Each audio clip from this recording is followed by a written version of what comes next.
They threw secret wine parties in my hot tub, then blamed me for it in the newsletter. The moment I saw my name printed in the HOA newsletter, I knew things had crossed a line. There it was in black and white. A heartfelt thank you to our generous neighbor Jake, who graciously allowed the community to enjoy his luxury spa during Wind Down Wednesdays. I hadn't agreed to anything. I just returned from a week-long hiking trip to find wine glasses floating in my water, beach towels strewn across my deck, and the unmistakable scent of expensive perfume lingering in the bubbles. After my divorce, I didn't have much to smile about.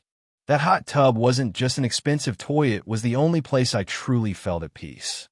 The one corner of the world where I could sit alone with my thoughts, watching the stars, rebuilding myself.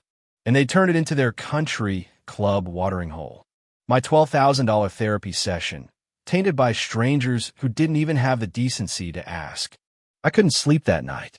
All I could think about was Karen Westfield, HOA president, sitting in my sanctuary, sipping Chardonnay with her minions while I was away. Funny thing is, Karen used to run the neighborhood's charity bake sales. Somewhere along the way, she swapped brownies for bylaws, kindness for control. Even Steve, my next-door neighbor and the only person who still waved to me when I collected my mail, walked with his eyes down whenever Karen's BMW cruised by. Just easier not to engage, he told me once. That's how it was in Sunny Pines. People lived in fear of clipboard citations and doorbell photos of their violations. I'd seen it happen firsthand. 6 months after I moved in, I witnessed Karen marching across the Petersons' lawn at 6:30 a.m. on a Sunday, measuring tape in hand. Old Mr. Peterson, still in his bathrobe, stood bewildered as she documented his grass height apparently 2/8 of an inch above regulation. She'd spotted it driving home the night before and couldn't sleep knowing there was a violation. The $75 fine came the next day. The Petersons moved out that winter. The next morning after discovering my hot tub invasion, I called Steve. "Did you see this newsletter?" I asked. "Yeah," he sighed. "Karen's been hosting these spa parties for weeks. She told everyone you gave permission." "I never gave permission," I said, my voice rising. "That's trespassing. They even had some Merlot in the Bubbles event last week. Good luck fighting her, though she got the Johnsons banned from the community pool for having a blue door." "I'm not fighting her," I said after a pause. "I'm teaching her." One quick check of my property documents confirmed what I suspected. My house was a pre-existing non-conforming lot, completely exempt from HOA covenants. Karen had no authority over Meligal or otherwise. That's when the idea hit me. Karen needed a lesson she wouldn't forget.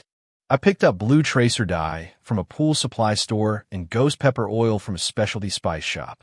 Let's just say I didn't skimp on dosage. Next, I upgraded my security system with better cameras and motion alerts sent to my phone. Then I set my trap. I told the mailman loudly that I was heading off-grid for another camping trip. I shut off my porch lights and left the spa bubbling invitingly. Then I waited upstairs, phone in hand. Sunday morning arrived with perfect weather. Just as I expected, Karen appeared at my gate right on schedule, leopard print swimsuit and wine cooler in hand. But she wasn't alone. She brought her entire HOA, clique 5 women, and even Mr. Halverson, the former HOA president she'd ousted in a quiet coup months earlier. I barely recognized Halverson now. Once a respected retired judge who ran the HOA with fairness and flexibility, he'd been systematically undermined by Karen until he resigned. Now he followed her around like a deflated balloon, nodding at her commands. "Ladies, welcome to our Sunday sanctuary." Karen's voice came clearly through my microphone. "Jake is so generous to share with us while he's away." I watched them slip through my gate, giggling like teenagers. They slid into my spa, raised their glasses, and toasted to another relaxing Sunday. Pause. This was it, the moment before justice. I felt a strange calm watching them settle into my jets, completely unaware of what was about to happen. "I swear Susan's new shutters are half a shade darker than approved," Karen was saying, swirling her wine. "I'm thinking of implementing a new fine structure, escalating penalties for repeat offenders." The others murmured agreement, like courtiers to a queen. But then, Is it just me? Or is the water looking a bit blue? One woman asked, squinting at her arm underwater. Karen laughed it off. It's just the lights, Meredith. But then, my skin is burning. Meredith suddenly yelped, standing up so quickly she sloshed water everywhere. Why am I turning blue? Another woman screamed, examining her rapidly coloring arms. Chaos erupted. Wine glasses dropped. Phones got knocked over. One woman slipped trying to escape, sending a wave of blue water cascading over the edge. Another screamed about her new swimsuit being ruined. In Carino, Karen stood up so quickly she lost her footing completely, landing hard on her backside with a shriek that probably echoed through the entire neighborhood. "What's happening?" she wailed, scrambling to get up while leaving blue handprints on my deck. She looked like she'd been finger painting with Smurfs. I should have felt bad. I should have been the bigger person. But watching her flail, blue-stained and panicking, I had to bite the inside of my cheek to keep from laughing out loud. This woman who measured grass with rulers, who fined people for wind chime melodies, who treated our homes like her personal kingdom, she was finally experiencing consequences.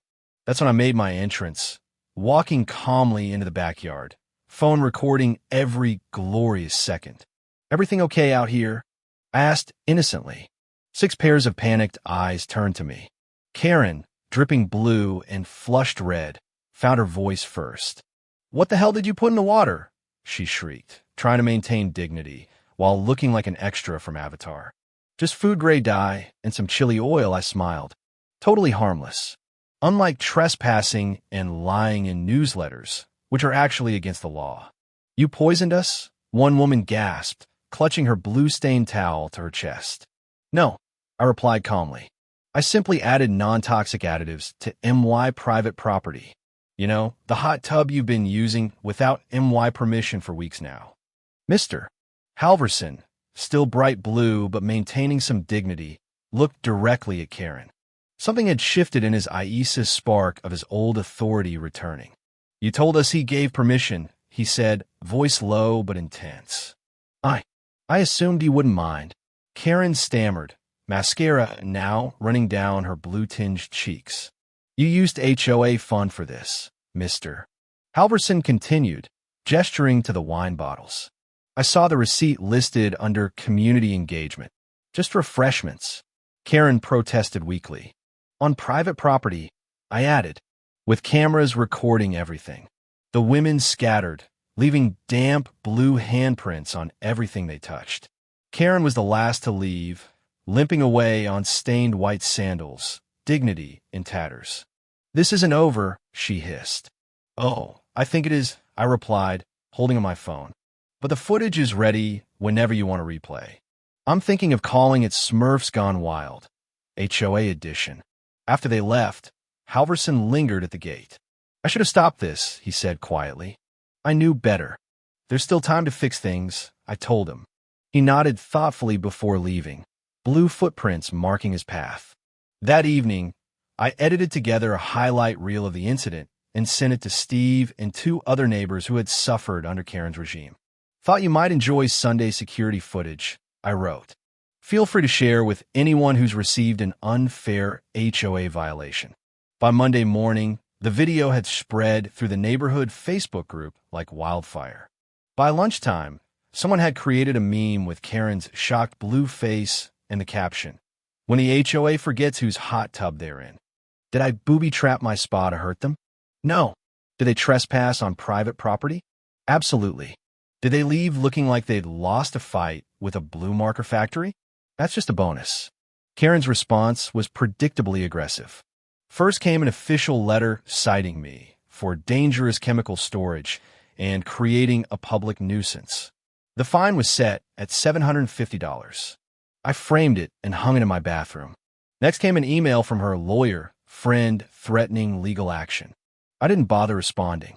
3 days later, Karen appeared at my door, still faintly blue despite heavy makeup.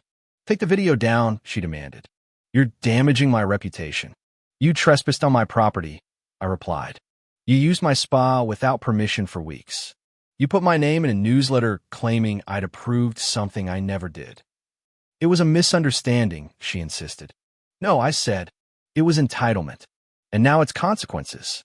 The following week, I noticed something had shifted in the neighborhood. People who previously avoided eye contact now waved hello.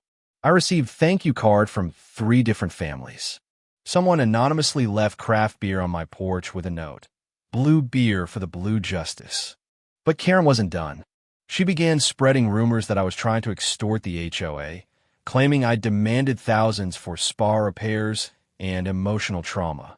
She even told people I'd insisted on imported mineral water to replace what had been contaminated. I heard about it from Steve at the mailbox. Is it true you're charging the HOA for a spiritual cleansing of your hot tub? He asked with a smirk. No, I laughed. I didn't bill anyone for anything.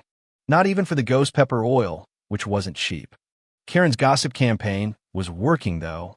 I overheard whispers at the coffee shop. A newcomer asked if I'd really booby-trapped my hot tub specifically to hurt people. So I decided to end the whispers with a single move, a community party. I printed invitations for the Jetstream Jubilee, a neighborhood barbecue. The flyer featured a cartoon hot tub, saying private means private. I put one in every mailbox, including Karen's. Join me for burgers, beer, and absolutely no unauthorized swimming, it read. Saturday, for PM. BYOB, bring your own boundaries. Saturday arrived, and so did my neighbors, dozens of them, carrying side dishes and coolers. Kids chased each other across the lawn. The elderly Petersons, who had moved back after renting for a while, brought their famous potato salad. The air filled with the sizzle of burgers and honest laughter, the kind that comes from relief, not fear. Halverson arrived early, offering to man the grill. His back was straighter than I'd seen in months. You taught her more about boundaries in one afternoon than I could in 3 years, he said, flipping burgers like a man who just regained his title. Some people only learn when there are blueberries in a fruit basket. Even Steve, who once warned me not to poke the bear, showed up with a 6-pack and a smile I'd never seen before. I drove past Karen's house on the way here, he whispered. She's still scrubbing her patio where she left those blue handprints. As I handed out drinks, people inevitably asked about the incident. I kept it light. Did you really file a claim for emotional damage to your hot tub? Someone asked. Nope, I laughed, though the tub did look a little blue for a while. Did you really install European jets with HOA money? Another neighbor questioned. The only European thing here is the German beer in the cooler, I replied. Help yourself, it's actually paid for. As night fell, fireflies dotted the yard while strings of lights cast a warm glow over the gathering. Mrs. Johnson brought out her guitar and started playing. Mr. Peterson, emboldened by 2 beers, told stories about the neighborhood before the HOA existed. We used to be friends, not just neighbors, he said, and heads nodded all around. She always thought power came from fear, Halverson said, watching the scene. Turns out it comes from people breaking bread together. Karen didn't attend, but neighbors reported seeing her watching from behind her curtains, wine glass in hand, the blue tinge around her hairline, still visible if you knew where to look. The following Tuesday, the HOA board voted 6-1 to remove Karen from her position, pending an ethics investigation. The only vote against was Karen's own. Halverson was unanimously voted back as interim president. Within days, her kingdom collapsed entirely. The final blow came when the County Water Authority cited her for illegally tapping into the community irrigation system for her prize roses. The fines exceeded $2,000. As for me, I was back in my hot tub, completely unbothered. I added a small floating sign that read, Jets only. No Karens allowed. Next to it bobbed a rubber duck I'd painted blue and crowned with a tiny gold crown.